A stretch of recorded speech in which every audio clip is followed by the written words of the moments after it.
you. Great. Oh, Okay. Okay. Thanks. great. I can run through things as much as you like, or if anybody else wants to help run. Go for it, Neil. Okay. I'm going to head out. Thanks, folks. Take care. Thank you again, Beth. Yep. Bye-bye. So this is the agenda for today's meeting, and we will touch on the convention news from the big national convention. We'll touch on how people might do voting at the Democratic National Convention, and we'll touch on proportional representation topics that various groups have been catching up with and making progress on. Is there anything people would like to add to the agenda? You can always add something later. We're very Do we flexible. have an update at all, or do we need one on the Measure 310, Initiative 310 work? It has not been, well, it's listed in here, but I can tell you right now, it hasn't yet turned in signatures, Yeah. but they So expect no signatures. change, but we have the Colorado League has officially supported it somehow. Is that right? Correct.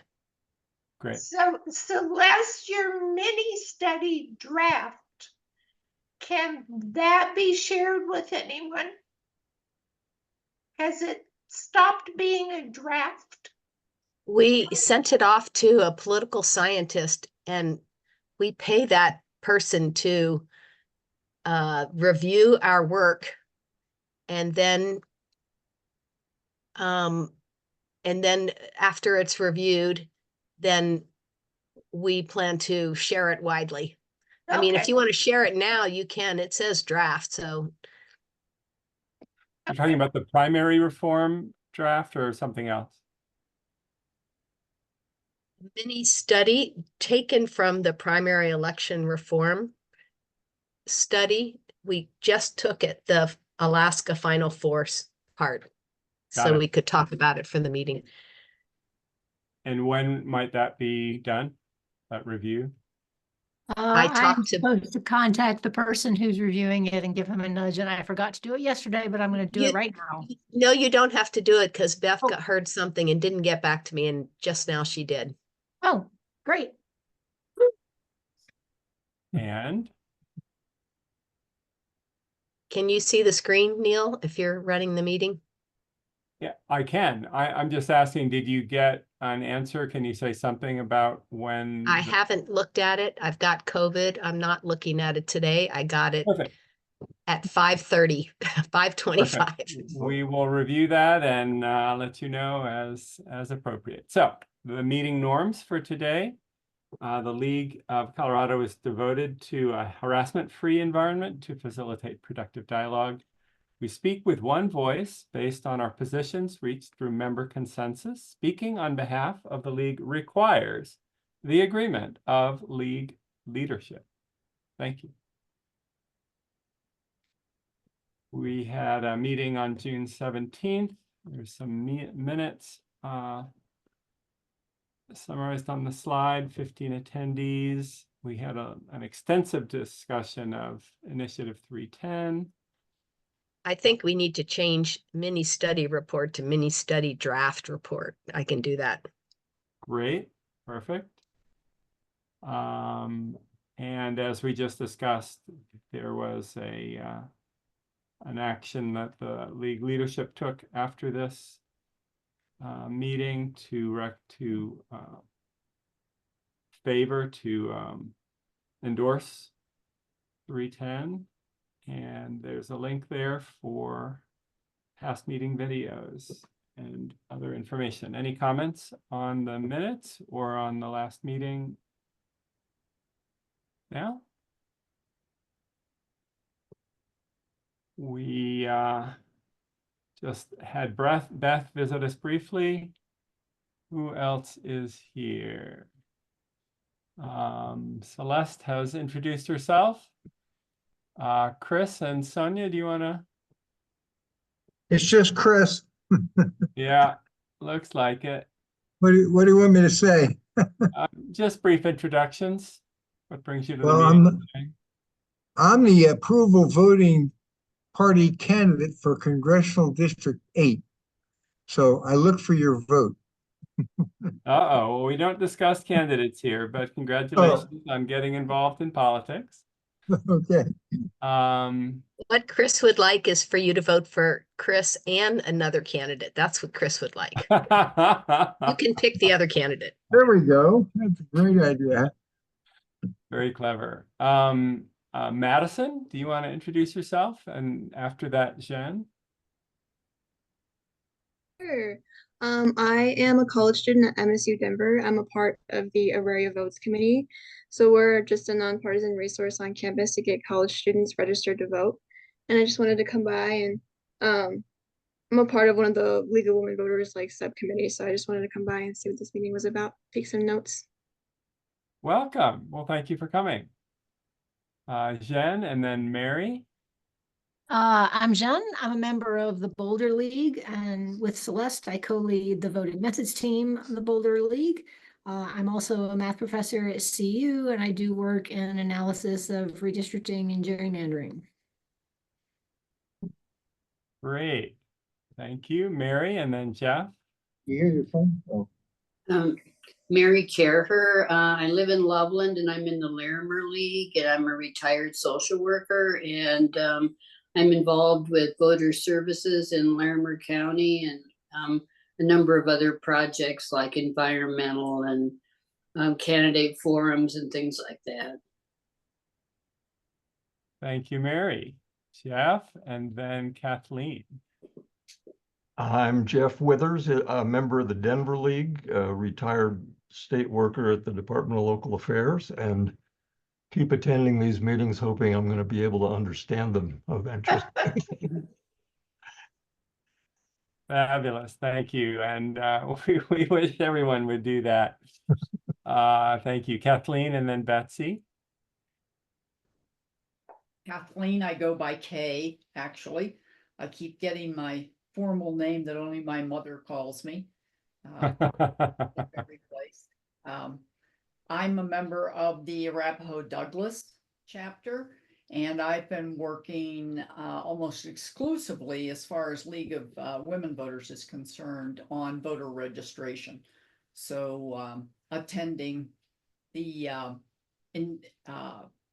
ceremonies that take place at the Customs Place in Aurora for new citizens, which is a very uplifting kind of activity. And I've been interested in this idea of alternative voting, don't know that much about it. So I thought I would drop in and see what's going on.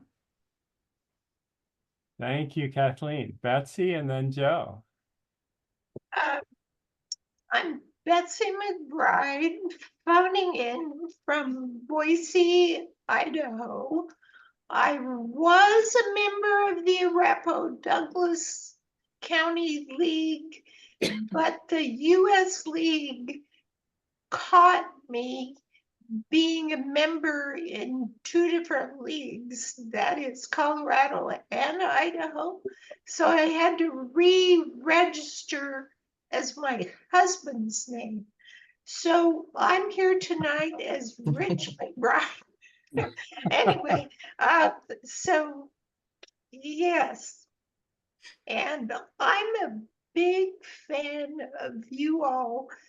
I really needed to come up a pretty fast learning curve because we have open primaries, ranked choice, on our fall ballot. It has been declared sufficient.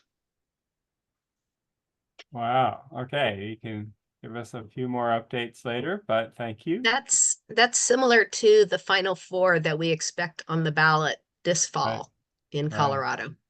And I might add that Unite, is it Unite America?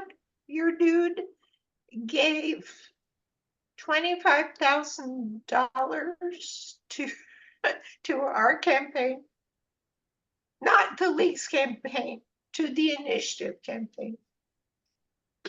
Great. Joe and then Robin.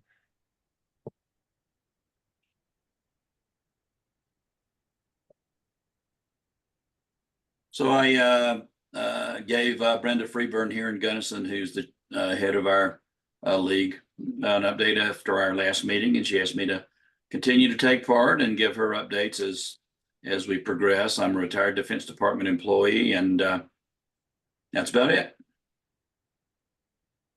Thank you. Robin and then Blake. So I'm on the board of the Estes Park League, which is in Larimer County, but we have our own league up here.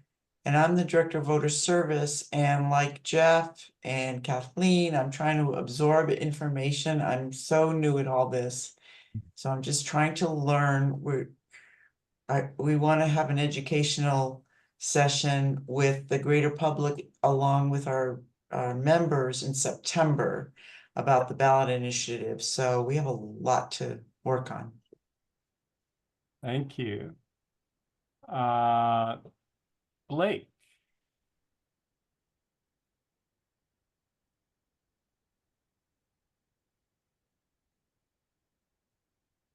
We can't hear you if you're, there you go. Yeah, I was muted. I had myself muted on purpose. When I joined, I was talking to Frank because he was having trouble getting in. So hopefully he'll be able to get in. My name is Blake Huber. I'm one of the originators of the Approval Voting Party. Frank and I have been pushing forth the concept of approval voting for over a decade, and I am the Approval Voting Party's presidential candidate this year. But like I like to tell people, I don't want your vote. Just send me $1.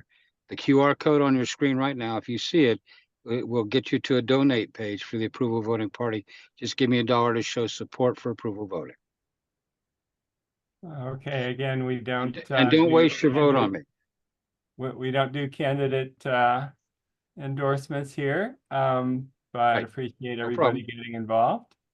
I'm just going to introduce myself, Neil McBurnett from Boulder County League. And by the way, put your league name in your title if you can figure out how to rename yourself. Oh, okay. And I've been involved with election methods for several decades and election integrity for several decades. And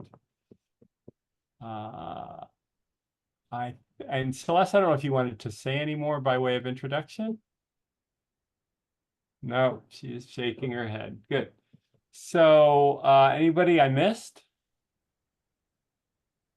Why don't we go back to the agenda? Celeste is our task force facilitator. We also have some other folks that support us: Jane Dunk, Katrina, Tony, and everyone else. Thank you. Next slide. So we're doing the review as we discussed on the mini study. There has been a Republican convention at the national level. The Democrats are doing one in a month. There is a group meeting of the PRCV affinity group, the Pragmatics. Is that the league, a group of members of various leagues who get together to do proportional ranked choice voting? We'll get to that when we get to the third item on the agenda. Yes, it's league members. Oh, and this is somehow also related. Maybe we'll hear at the same time about the ProRep Coalition meeting that is coming up. And another upcoming item is an ongoing series of PR 101 webinars. The Fair Vote Canada folks have been educating the world about proportional representation for a long time, and they're wonderful. And in case you hadn't noticed, there's an election this year. What?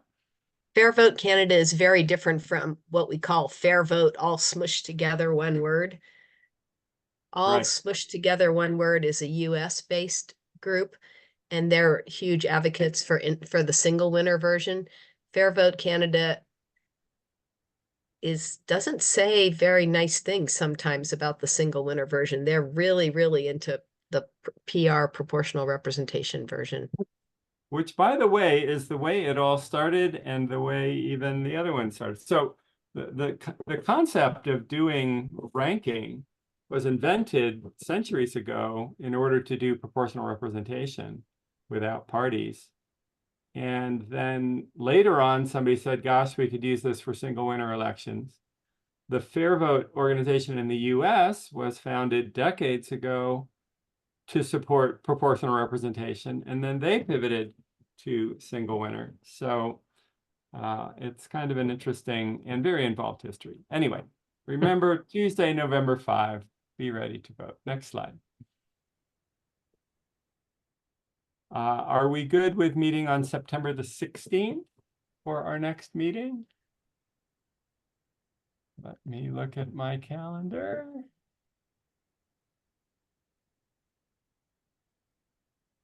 It's the third Monday, which is our typical meeting time.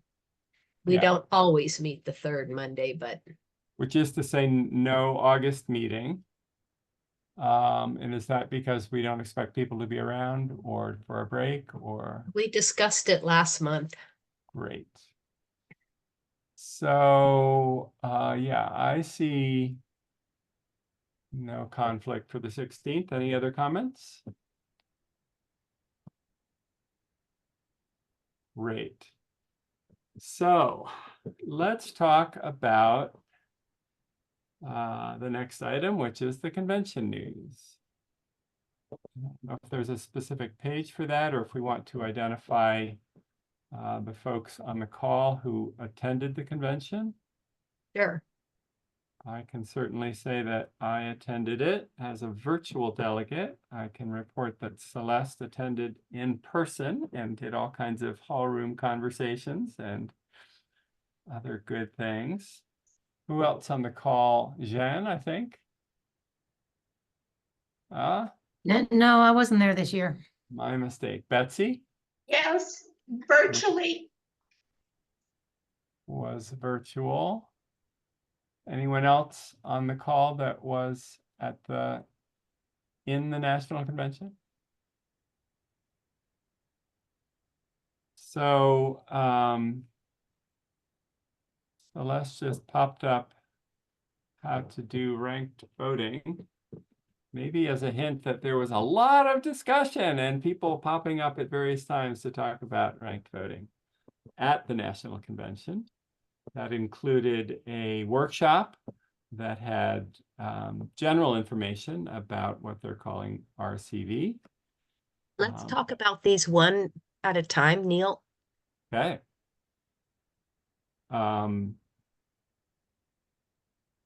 So I'm trying to remember if I was at the general meeting. You were. It was many different RCV organizations, and RCV is in quotation marks here because it's a term that is somewhat problematic. People don't really understand it. We have a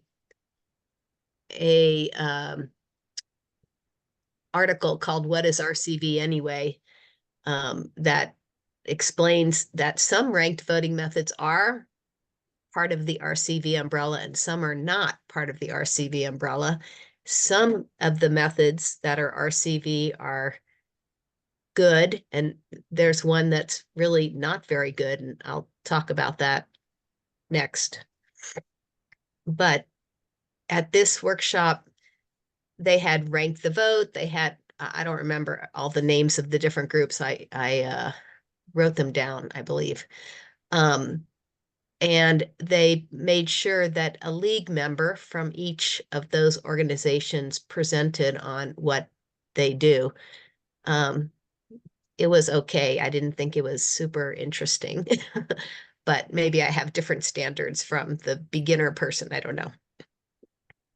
Yeah, I would just interject. One of the things I do remember from this workshop is that here, and many of the other times this came up, but here explicitly, RCV was framed as kind of the thing that the league supports because we have a position on how to do voting methods. And that was, I think, giving short shrift to our position, because the position supports reform of voting methods and has lots of conditions on what it is that we need to support.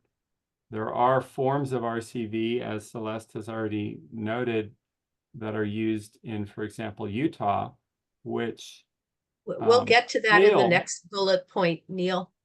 Yeah, well, I just want to talk about what happened at the workshop. We can talk about the issues with that method, but suffice to say at this point that when people try to present RCV as something that the league supports, I think that's wrong, because there are RCV methods that fail to meet the criteria in the league position, and the league position doesn't name any particular voting methods. So, other things you wanted to say about that meeting? Betsy, I don't know if you went to it. No. Okay.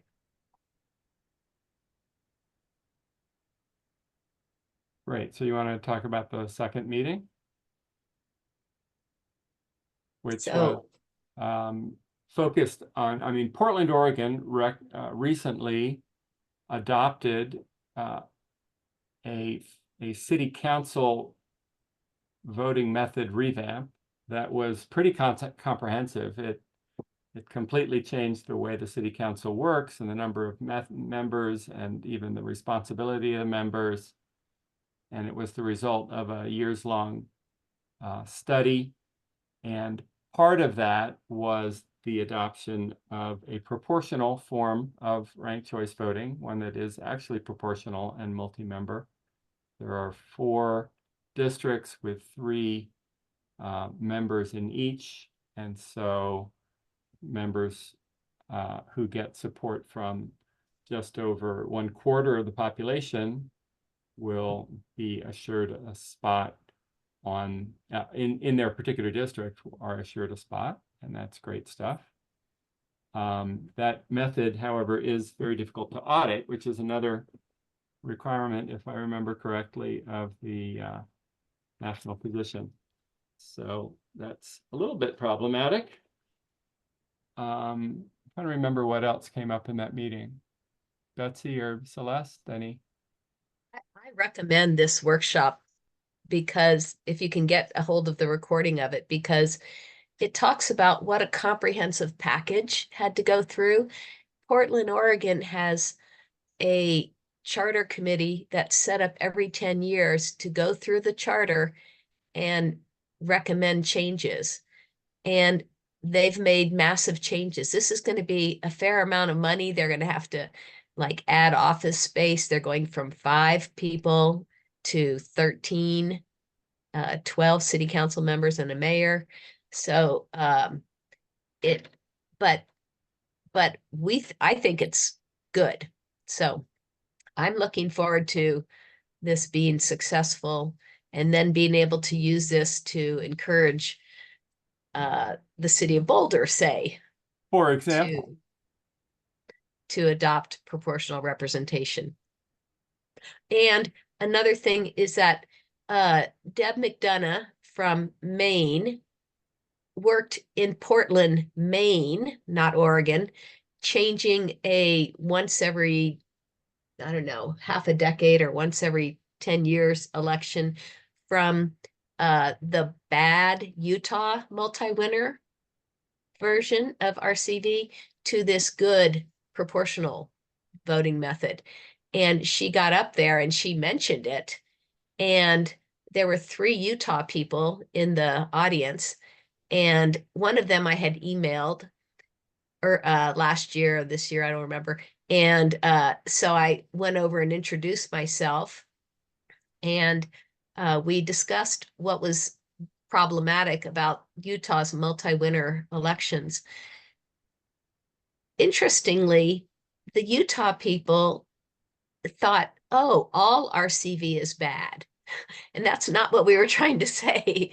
We were just trying to, like, they thought both the single winner, instant runoff voting version, and their preferential block voting kind, which is the bad multi-winner. They thought they were all bad, but no, we're saying the single winner is okay. Your multi-winner is terrible. You should change it. So they're going to finish out their pilot, but I think we've done some good education with Utah, not just our Colorado league, but other leagues. And so hopefully they will either convert to proportional RCV or a different kind of proportional representation. We'll see.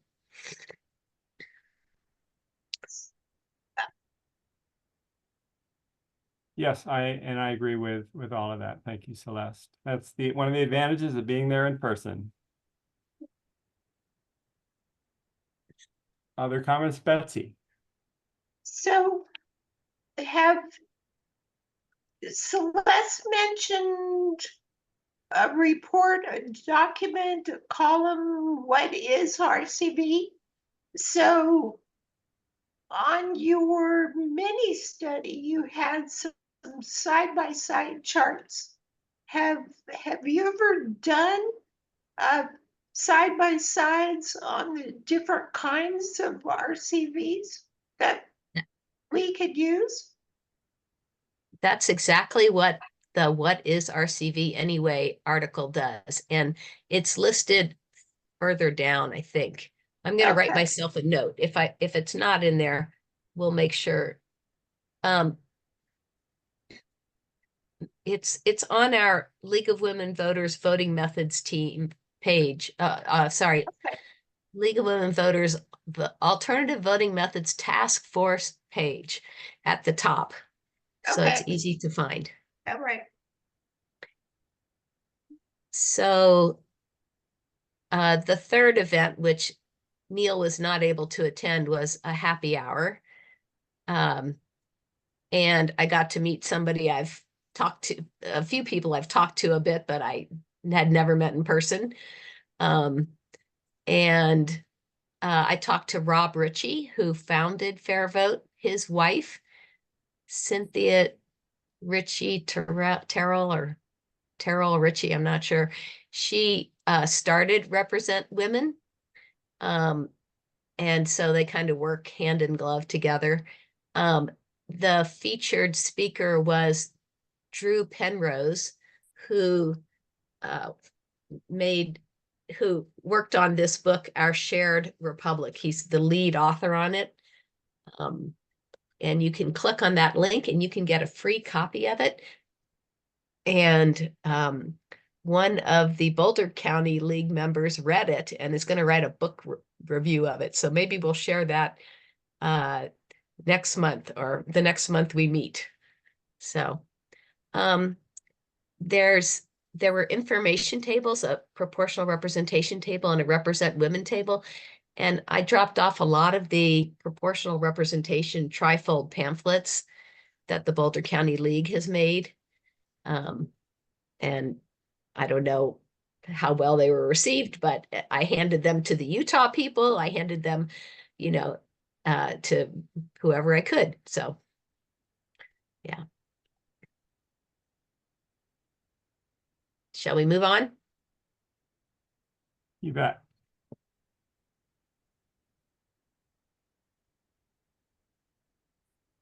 So, as I noted briefly, RCV came up a lot of times during the convention. There's clearly a very well-organized group of supporters, and Fair Vote has put a great deal of resources behind it for several decades. But as noted here, it's still, even all by itself, it's a confusing thing, to say nothing of being confusing when you look at the other approaches that are available for voting, either for single winner or for multi-winner. So the League of Boulder has an article, What is RCV Anyway? That it's a Colorado League article now. Great, that we're seeking to publish somewhere for wider attention nationwide or worldwide. And if people have ideas on good venues that might take it, that would be great. There's an instruction here on how to find the article, and I don't know if Celeste had anything else to say about that. The venue needs to be an online site, an online magazine or whatever, because there are many links to videos showing how these various voting methods work. Great. One possibility might be the conversation. That's a really nice idea. This is the conversation is a website that focuses on well-researched information, often from academics. So have you ever published something there? I've not, but I know people who have, and it seems like it'd be a good venue for this kind of thing.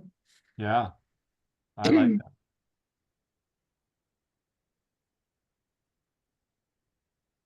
Someone in the New York Times today called for using ranked choice voting to pick a vice presidential candidate at the Democratic convention. Interesting. We're going to talk about the Democratic convention next. That's an interesting topic. Yeah. And also just a note that our new executive director was introduced at the convention, Selena Stewart, to great fanfare. And she was just previously the senior director of advocacy and litigation. So she's been in the senior staff of the National League for several years, as I think. But before that, she also worked at FairVote on media and outreach or something like that. She made a comment during the meeting about proportional representation that I think was not very favorable. I did not understand that. I saw some stuff that she published while she was at FairVote, or promoted while she was at FairVote, in favor of multi-winner single transferable vote, the good form of PR for RCV. So if anybody else knows more about her background there, it could be. I have been in communication with her. Her comment is, it's too hard to do proportional representation. But it seems like some state leagues are trying to change that attitude. And we know that's a heavy lift because we've been trying to do that for a long time. But it strikes me as inappropriate to say that when it's part of the national position. Really? Really? We should continue that conversation. Thank you for getting it underway, Celeste. That was a long time ago. She was not, I think she was talking about implementation. It might even have been before we had our position. Right, but this was during convention that I heard her say it. So anyway, go ahead to the next slide. And so there was a very interesting need for good voting methods at this very convention. Normally, a nominating committee chooses candidates to present to the membership for president and the board and lots of things like that. But this year, they did that for all the offices except the nominating committee itself. And they recommended one person, but there were, am I getting this right, two other slots? One other spot. Right, okay, right. The chair was nominated, and there was one other person nominated for one of two positions, and then they accepted from the floor nominations for the nominating committee. And they had to do that because somebody dropped out at the last minute. And they got about 5 or 6 nominations. And then they said, oh my goodness, the voting platform that we use for the convention called CVent, C-V-E-N-T, is incapable of showing more than 2 choices or allowing you to vote for multiple people. So we're going to have to come up with a new way to get you voting on this, which caused a lot of people to come to the floor and say, gosh, we should use a proportional voting method in order to pick these 2, count them, 2 members of the nominating committee. And some people worked behind the scenes pretty hard to try to make that happen. Deb McDonough was one of the First, people said, we want to use RCV to elect these 2 people, but they didn't say which kind of RCV. You could use the Seattle kind that they're going to start using, bottoms up, top 2 RCV. You could use proportional RCV. You could use the terrible Utah kind. So Deb and I had to go up there and like point out that what we want is the proportional kind. There was some angst expressed by the person who was offered as a nominee, discovering that she was going to have to run against several other people, Yes. which was not a very kind thing for, yeah, that was. Especially not kind, because all the other nominees then had, per the rules, their little 2-minute, like, here's my speech, I want to nominate myself. And she was not heard from in that segment because she was already in nomination, and she got up and said, well, don't I get to talk? And so they said, oh, well, we'll schedule a whole new session for people to meet and greet all the members where all of them got to talk. So it was just not handled very smoothly, let's say. So I think everybody was aware of her situation, and she got clearly more votes than anybody else got. And so, but they ended up using plurality block voting. Yeah, so they let people vote for 2 and only 2, up to 2 and only 2. They initially presented, and so they ignored the calls to use proportional ranked choice voting. They also ignored our offer to use proportional approval voting, which they could have used with the software that they used.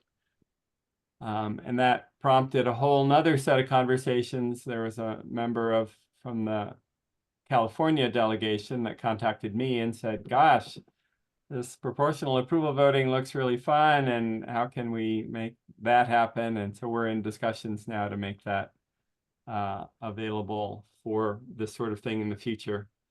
At any rate, they eventually came up with the result of the election the next day.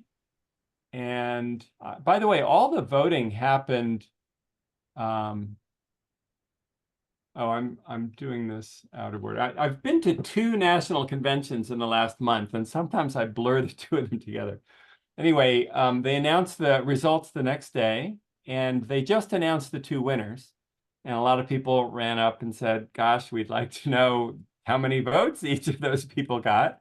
And I said, and I'd like to get the cast vote records, because it's very interesting to know which pairs of people different delegates selected, and try to learn something about how our delegates are expressing themselves, which is another part of the voting methods position that the league adopted years ago. So I have not yet received those cast vote records. I know Deb McDonough also asked for the cast vote records. I've written her to see if she's gotten them yet. And Celeste asked, and Celeste, you said something about standing here. Did someone think that was actually required? Deb used that argument. She said, we won, so we're not complaining. We just want to know how the results turned out. We're not planning on arguing that the results are wrong. Wow. Okay. So that's all weird. But what this really highlighted, I think, for all of us is that we need better methods of voting in the league at national conventions and probably elsewhere. I don't know if the Colorado League has any, has run into these problems. I should have thought about that before trying to talk here. But, you know, if the league doesn't use better voting methods for internal work, then we're not learning in exactly the way that would prep us all to be able to address these kinds of concerns in our work with governments. So there's existing language in, I think, the league bylaws at the national level that says we need to get a majority. And as we pointed out with Celeste spearheading the work years ago, you can't guarantee a majority. We got it taken out of our position because it was mathematically impossible. So we need to review our and update our bylaws, not only to fix things like that, but we think to add a method for doing proportional representation, which will have to take into account the availability of good, robust software and auditing, I hope. And my understanding is that although our position doesn't use the word majority, the national bylaws require a majority. But how do you get a majority for a multi-winner contest? So there's an action item coming up right here. Yeah. And so the state leagues, not only have experience with this, but they also have bylaws. So what is the league saying and doing about this? It's about time we figured that out. So do we have anyone that would like to volunteer to help get people looking at state bylaws and understanding how we can start putting our own recommendations in play? Betsy could look at the Idaho ones and somebody else here could look at the Colorado ones. And then once we update the state bylaws, we want to, in 2026, get a change to the rules or bylaws made at the national level. So if you have a nominating committee process that works the way it should have, the delegates will only be offered one candidate per seat. So it's great to look at kind of the intention here. In this case, there were 2 open seats for the nominating committee, as well as 1 open seat for the chair of the nominating committee. And they also, as I understand it, accept nominations from the floor. So at any point, we might have any number of nominees for any position. And we certainly have to be ready for that. And I would really be an advocate for, and am in other organizations, for having competitive elections for all our positions so that people actually engage with the people that are running and the missions of the organization and how people are looking for it. So I think we need to cover the options, and we need to deal with situations like the board where there are many, also the board where there are many members being nominated and running for multiple seats on the board. So I do think that we need to do that. But Jeff volunteered to look at Colorado's league's bylaws. Fabulous. And what I would say you're looking for, Jeff, is anything having to do with how elections are run and how voting methods come into play there. And if there are any seats for any positions that have multiple members, let's say in the Colorado case, the board of directors of the Colorado League, then we should use a proportional representation method to do that. And it'd be awfully simple in my mind to use proportional approval voting, because then you don't have a big complicated ballot and you can just vote up yes or no on all candidates. But Neil, it's something we should look at. Thank you, Jeff. And Neil, this is Blake. I just wanted to say thank you for bringing up proportional approval voting.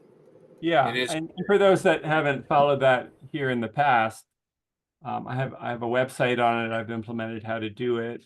Wikipedia has had a page on it for forever. It uses the same kinds of ballots that we use in every other election. Typically, the same kind of ballot you would use for a city council election, where you just vote yes or no on all the candidates, and no need to have any limit on how many you can vote for. And then it uses a very magically responsive algorithm that says what slate of candidates would make the people happiest. And it's really the most straightforward to explain in that way. The math of how to do it is like all of these systems, a little mathy, but not hard at all. So thank you, Jeff. And then there's a new slide here. Thank you, Celeste. So we need, we're just finishing this slide. So we need committee election PR methods. Let's look at the bylaws. And then Ruth Grace Wong from San Francisco, where they use ranked voting extensively for their races, got in touch with both me and Celeste and is working on how to enhance the website and web work that I've done to make that easy for online groups. So excited to, I've been looking a lot at different ways that people do it online. And actually the Star Vote people have an online website already that does support star voting. They're revamping that to do it even better. And their code to do that is open source, and they've been looking a lot at how to do these things. Their code already supports approval voting as well as star voting and plurality voting. And we think it would probably be pretty straightforward to have them add proportional approval voting to that. So lots of good things coming out of addressing these questions in real time at convention. Do you have a date by which you're thinking you'll have this option for online elections for groups like LWV? We've just in the last couple of weeks been looking at the various code bases and options, and she's looking at what I found from the Star Voting team. And I've also been talking to the Star Voting team about how to audit their software in their elections. So I don't have a date, but we've started. Do you think it's like 1 year, and then if it slips, you'll still be able to have it ready for the 2026 national convention? Maybe I certainly, we will have failed if it's not ready in a year. Okay. I would hope in a couple of months, but Okay. it depends on whether the code base looks good and whether the Star Voting folks like it, or whether we want to put up our own site, or there's various things. But this exactly is the approval voting ballot that we're all familiar with. You can just vote for as many as you want.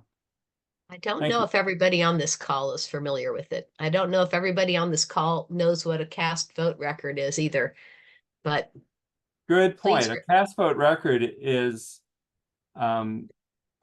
simply think of it as a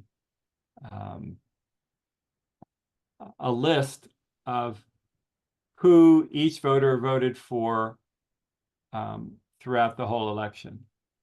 And if you're only voting for a single person, or a single option, which was the case in almost all the elections here that we did online with the league, you end up with simply a whole bunch of ballots that say yes and a whole bunch of ballots that say no, and you just have to count up how many do each.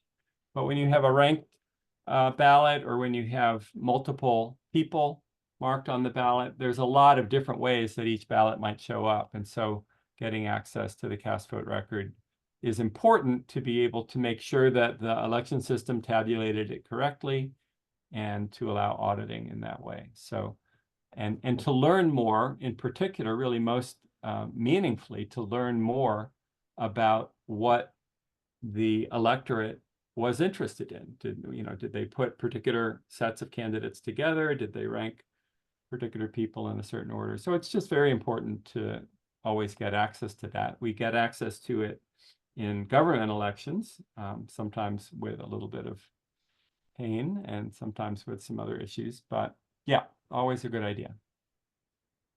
Thank you.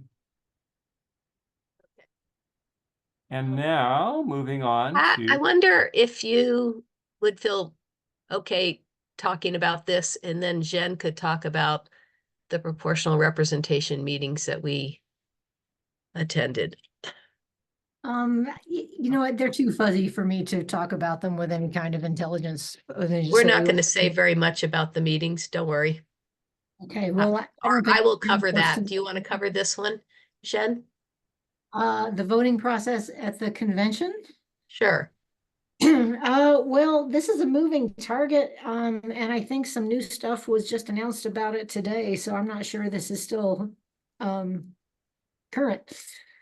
But as we all heard yesterday, President Biden has withdrawn his bid for re-election and endorsed Vice President Harris. It is looking increasingly likely that Harris will be the nominee, but it is possible that there could be a contested convention, in which case there has to be a process to select a candidate. And we would love for that process to happen by better voting methods.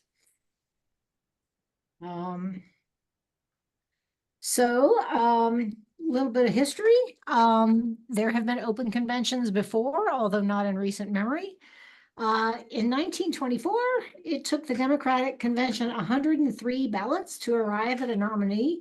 And basically, they just kept voting with the same election and the same 19 candidates over and over again, hoping that people would change their votes. But, this can go on ad infinitum until people get badgered into changing their votes. And since we study better voting methods, maybe this is not the best way. There has been some buzz in the news, or at least on social media, that maybe instant runoff voting, the single winner form of RCV, would be a good way to choose a candidate. So a couple of possibilities of what might happen in the first round. So the Democratic Party has regular delegates. Our own Celeste is one of those. And then superdelegates, who are, sort of the party elite. And in round one, the regular delegates vote for one candidate. And if a candidate gets a majority, they win. In round two, we still have all the same candidates, but now the superdelegates also get to vote. And so if there was a majority in that vote, then that candidate wins. If not, we go on to round three.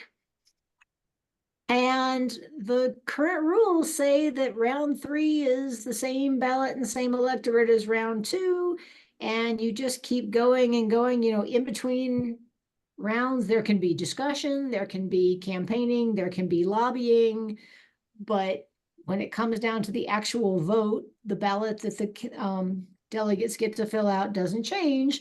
And this is how you can end up with 103 ballots, or, in principle, infinitely many ballots without anyone getting a majority. So there are many better systems. IRV is one possibility. A system that is sort of, you could say it's mathematically equivalent to IRV, but it actually is a little more, what's a good way to say it?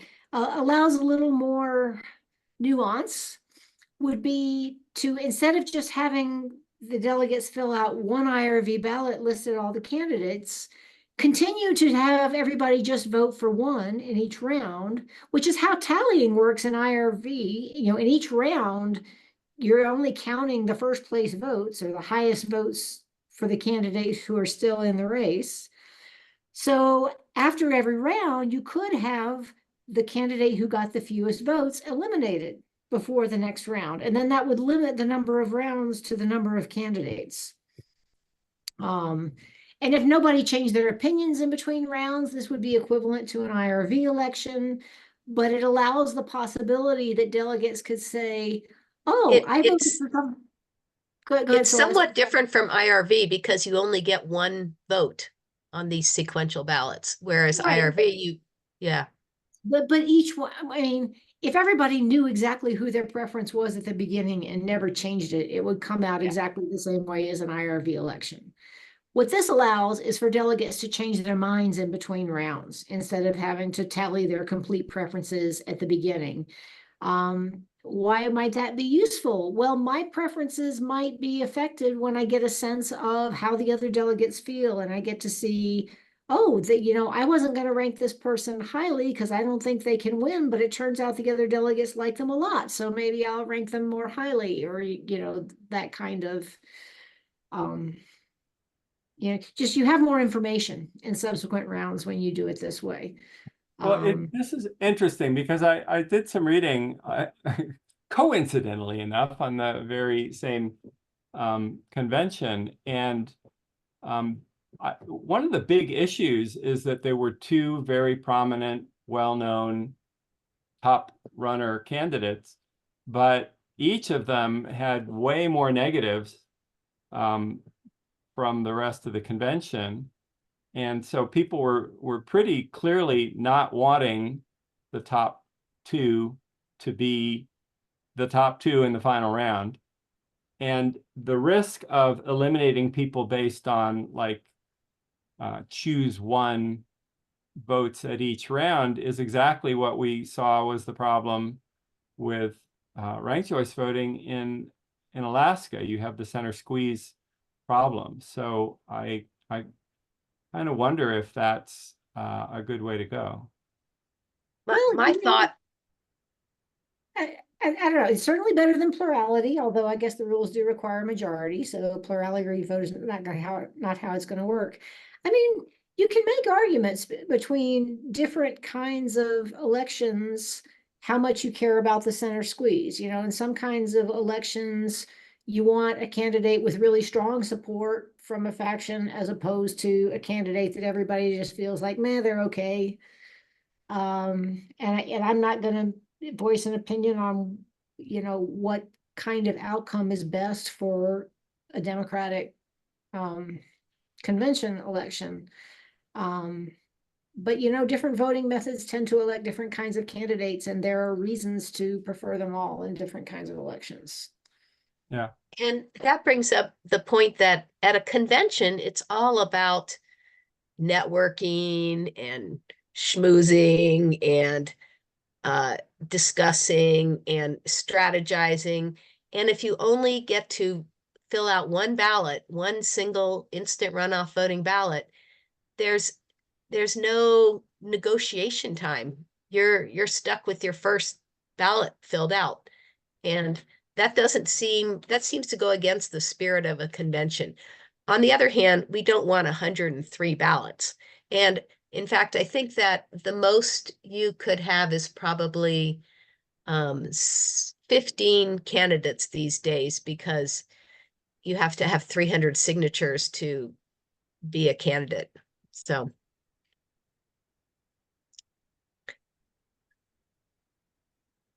I suspect that in this particular instance, it's going to be moot. yes, I think so. But there's also this point about a one-time exception to use the same ballot for the first and second rounds, since there is a difference between the first and second rounds. But other than that, every round you should drop a candidate if under this option. Yeah.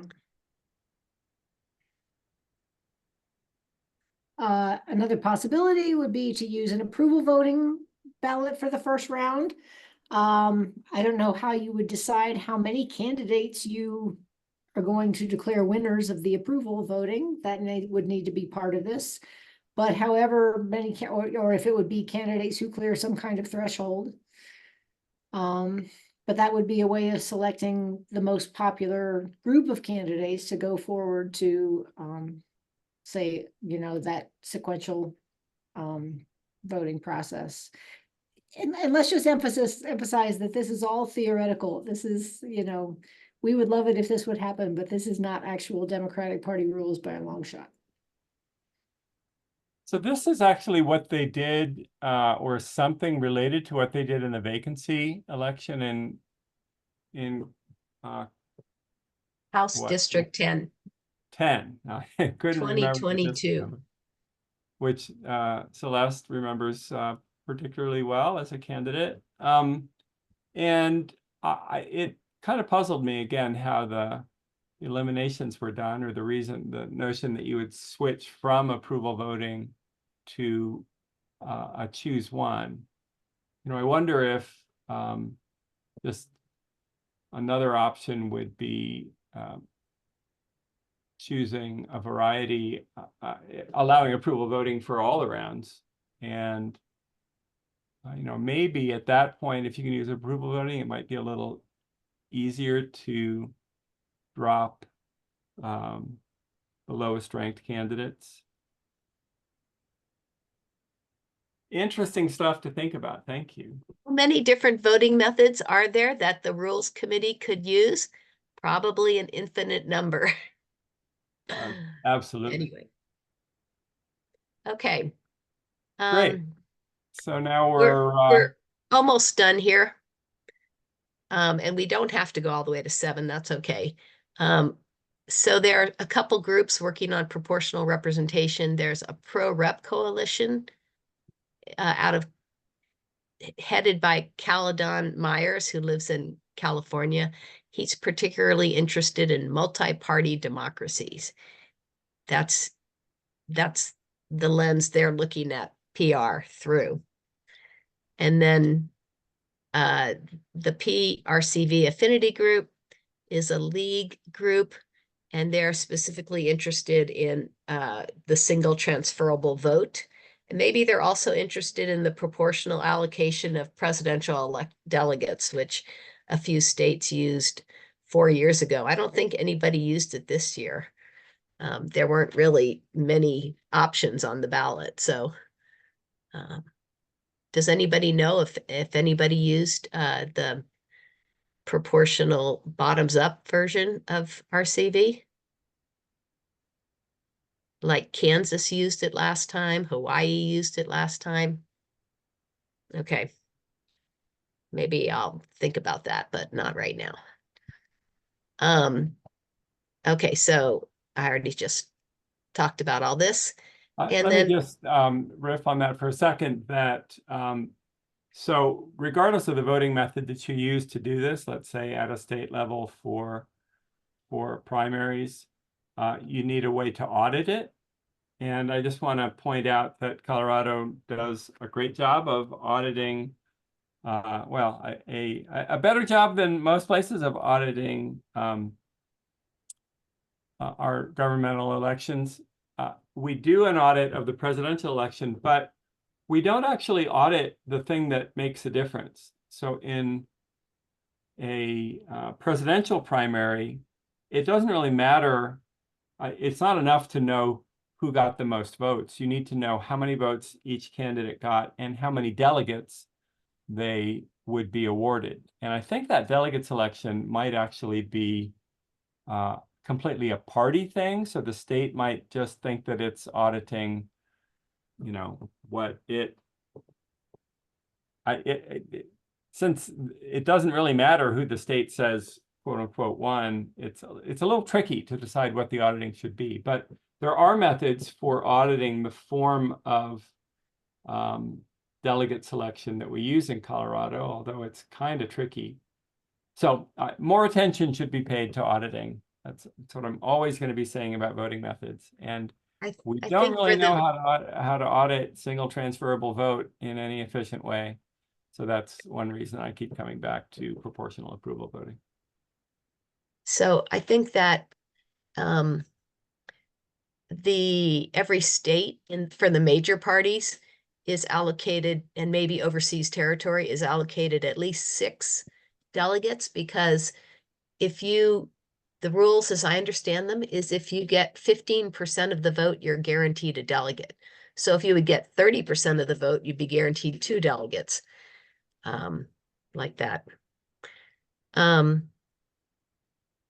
Or maybe that's not true that you'd be guaranteed 2. Maybe you need 32 or 30. I mean, there's some funky math going on because 15 times 6 is 90, and then there's 10% of the vote left over. So, but I think the it might rule be is more complicated, and I have looked in the past.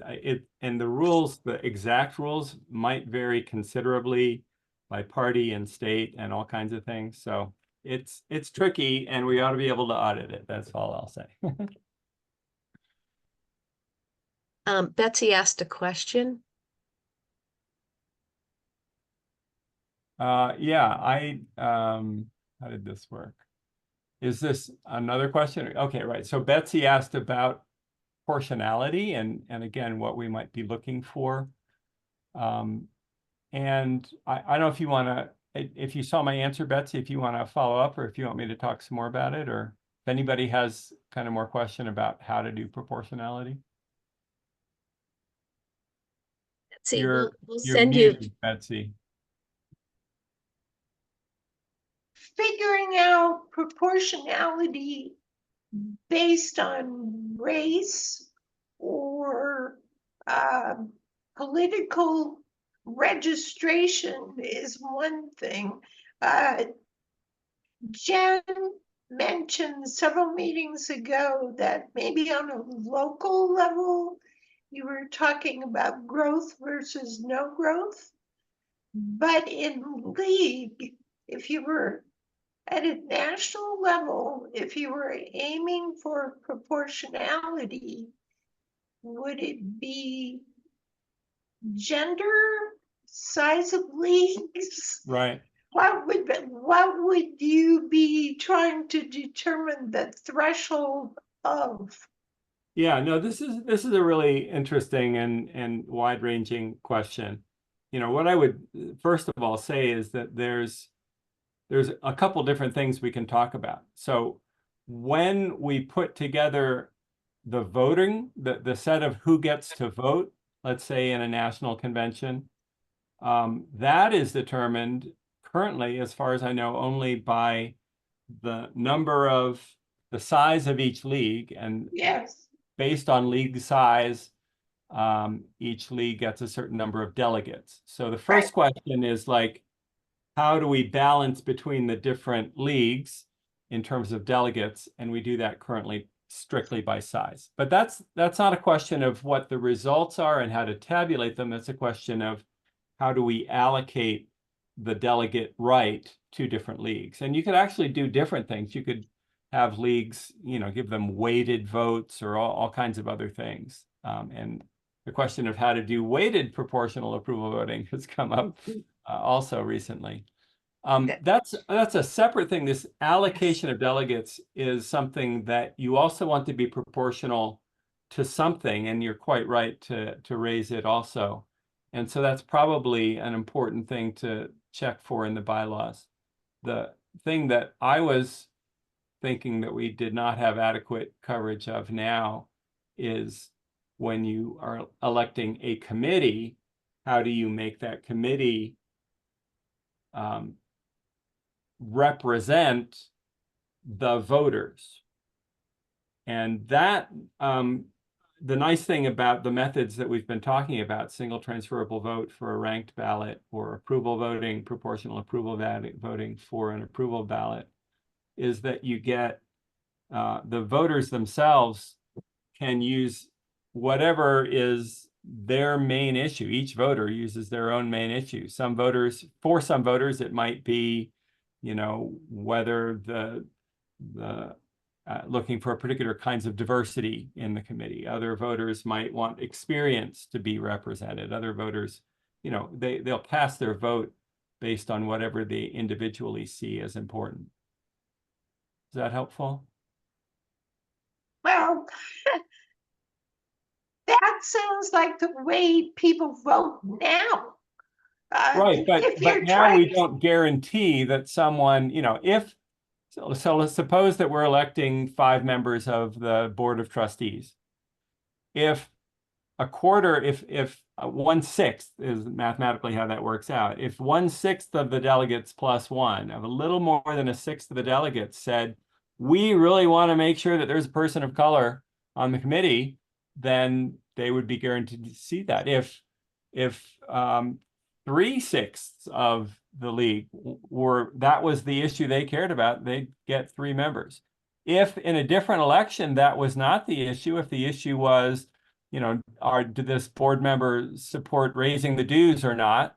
Well, if if 3/4 of the league wants the dues not to be raised, they'd be able to get a board that didn't raise the rates. So it can vary, and the members get to choose. The voters And how do you determine that before the vote is cast? You don't have to. You just let them vote for whoever they want. Yeah, so Betsy, there's a mathematical theorem underlying here, which is that, say, I'll use Neil's numbers. If you're electing 5, any sizable block of at least, slightly more than 1/6 of the voters, if they're cohesive, then they can get a representative to represent them based on whatever they want. So you don't have to declare priorities ahead of the election. It happens organically. If there's a sizable percentage of the electorate that wants the same thing, then they get represented, regardless of what that thing is.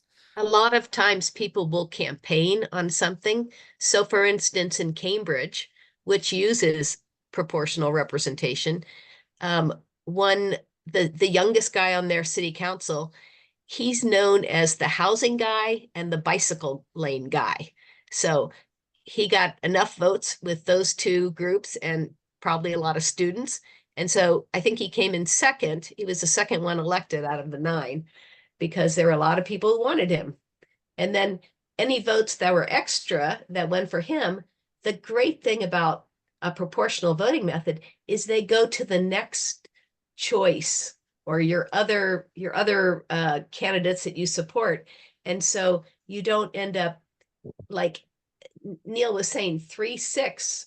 Well, this guy who supports housing and bicycles, he's only one person, but he might have a housing partner who gets elected and a bicycle lane partner who gets elected because those are issues big enough for the city to care about. So yeah, I mean, it's sort of you need information to know how to, what the candidates care about. So for instance, like there was one guy in the school board in Cambridge who got elected every 2 years for decades. And I was there researching how their method works. And when I went to the elections office to ask about like, how much does this office pay the school board? And they said, call Alfred Fantini. Here's his number. I called him. He answered the phone. I would rank him also, like great constituent services, It's a really good question, though. And I think until you've worked through a lot of elections and how the methods actually work under the covers, it's easy to continue to wonder about this. Well, one way that I'd suggest that our existing materials can help, you can look at stuff on the Boulder League's webpage about elections that we've done all of the math for different methods with, that, for example, talk about desserts. So suppose that you're voting for desserts and you put 5 desserts out there, and there's a chocolate chip cookie, and there's a brownie, and there's lemon chiffon or whatever. You put a bunch of things out there, and then you let people vote for them.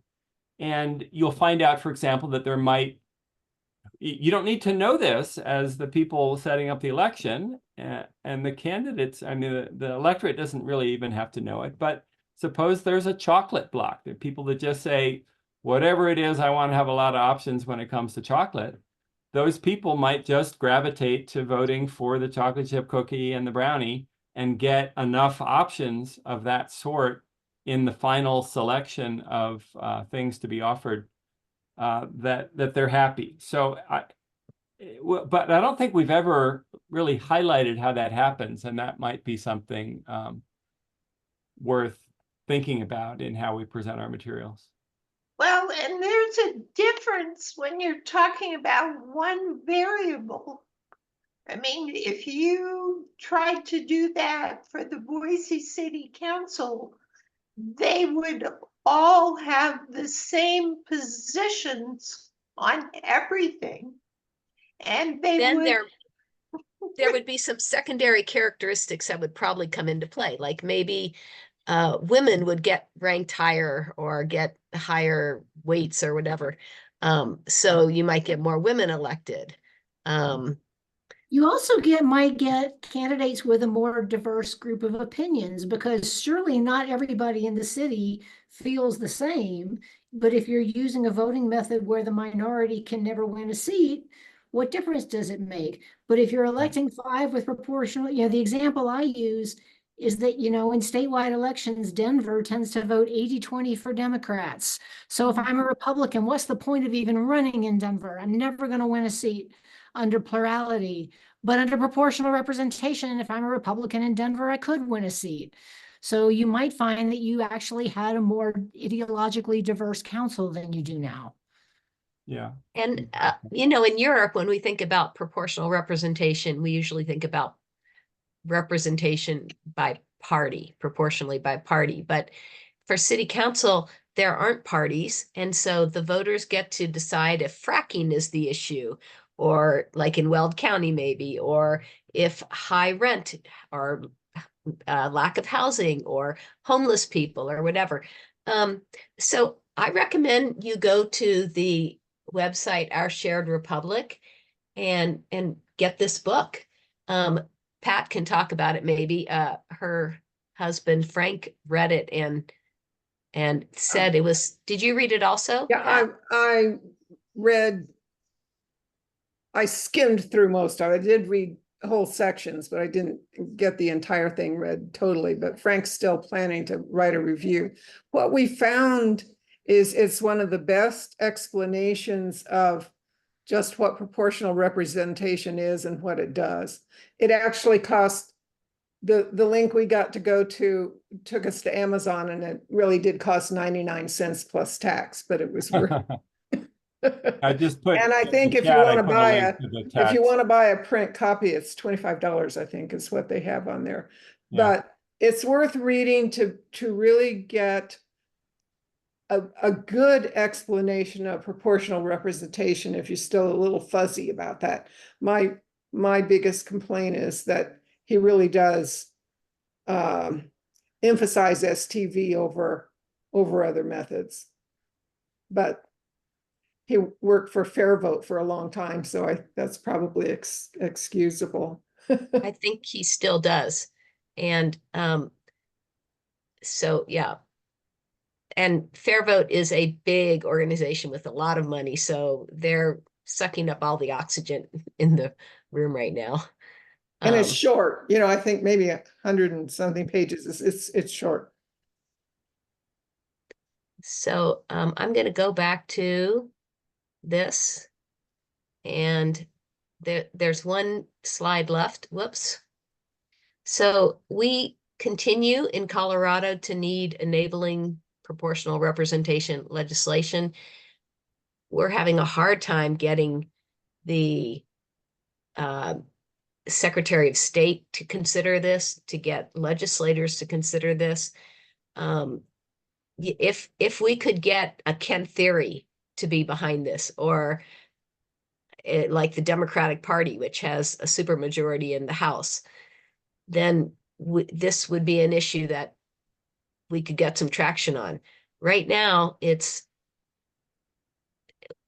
I don't know. Let me say one more thing here on the second bullet point, and then go back to how about to getting legislation for this. So the mini study report on the Final Four system, we called it a mediocre reform. It's a mediocre reform, it should say, for legislative bodies, because it's a reasonable reform for governor or treasurer, but not for the state house and the state senate. So one other thing I want to say about trying to make this a possibility in Colorado, when I saw Rob Ritchie, who founded Fair Vote, I told him we're stuck. His response is, well, we have RC Tab. It's a tabulation software. You know, the cities can just do it themselves, or the counties can just do it themselves. But that's not the way it works in Colorado. Colorado is very proprietary, and they're not going to let the counties just do something different from the rest of the state. Part of it is because we have a risk limiting audit.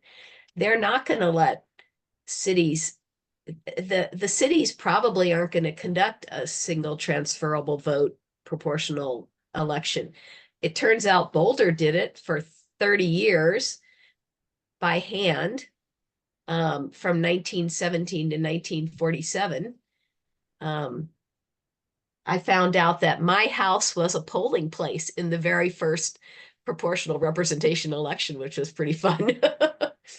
I have the newspaper article, R.F. Mall's house. Anyway, so I think we need to get Fair Vote. They have muscle. I think we need to get them to understand our problem and try to make something happen. If Neil, you have ideas about proportional approval voting, I think you might need some good contacts in the legislature to make something happen. Jonathan Singer gave up on approval voting bills. So. Well, you gave up on the legislature, so yeah.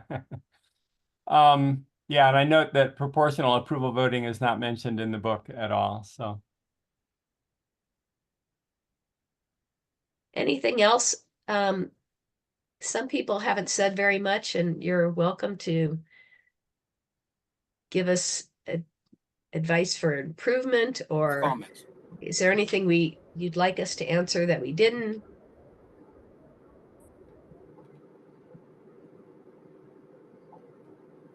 Well, I'll just add that I very much hold Jeff Withers' position that I'm sitting here listening, hoping I get a seat of the pants feel for how all this works and how it really plays out in the big picture of things. And so I wouldn't have anything to say for a couple more meetings, at least, if then. This is I have a Blake. I have question. a couple of comments. Please. Can you hear me? Yeah. Yeah. Okay, I wasn't sure. I'm driving, so I can't see any screens or anything like that. But Neil, I wanted to mention it's not magic, it's math. So proportional approval voting is all about math. The two major math organizations use a form of approval voting. Yeah. And what you want to do is you want to deciding on a method, you want to decide what's your goal. Do you want to elect the person with the broadest popular support, or do you want to elect the person with the largest following, largest factional following, or do you want to engage in an elimination contest? Thank you. Thank you, Blake.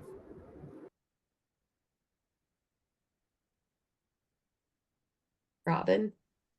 Sorry, I couldn't find the hand raise. I know this isn't really part of the agenda, but can anybody tell me what the deadline is for getting signatures for the initiative, and are more needed, and how would I or our league or anybody in our community help with that? For 310? Yes. Good I'm question. not worried about it Early getting August. signatures, because Kent Theory has infinite money to pay petitioners. So I would probably put my time and effort into something else that needs a volunteer. I've already twice seen a signature gatherer hanging around outside my local King Supers, so they're on it. But I think that's a missed opportunity. I mean, yeah, it's probably a hassle to organize a lot of volunteer signature They do have participants, volunteer but you get the signatures. message out there if you engage groups like the League or anybody else that you could in getting some grassroots coverage. Betsy could talk about that because her group collected a lot of signatures. in Ooh. Idaho. There are people doing it. They're just the trophy hunting people just turned in their signatures last week. So Yeah. I think the deadline to turn them in is sometime in August. August 5th then- this year. Well, it depends on when the title was set. Right. Some of them have already passed, but it's August within the 5th first is the week drop, is of the August. dead deadline.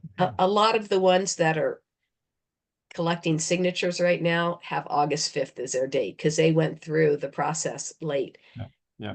One, like 1/5 or 70 of the 300, I don't know, whatever, 70 of the ballot measures were Kent theory ones or voting kind of closely related to Kent theories. There are a couple that are anti-Kent theory, but just a couple.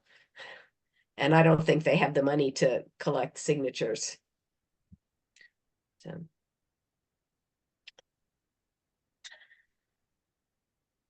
So I'm ready to go to sleep because I have COVID. I You've hope you done heal up. extraordinarily well. You feel better. I'll just, yeah, there, some people, one clerk was worried about dozens of ballot initiatives on the ballot. I think it's going to be less than that. But There are 2 that made the ballot, plus another one that got withdrawn. There's the trophy hunting one that's sent in signatures. We expect Initiative 310, Final Four system to get on the ballot. And then there are, I think, 13 more, but we don't expect them all to get on the ballot. Yeah. Anyway, thank you all. I'm going to stop the recording. I hope Yeah, that's well all I have to do. Is that all I have to do? Feel better. Do I have to stop it since I started it? It's I still don't think so. recording. I see, but I think it goes into the cloud and I don't have to do anything, right? Right. Yeah, you just have to feel better. Well, I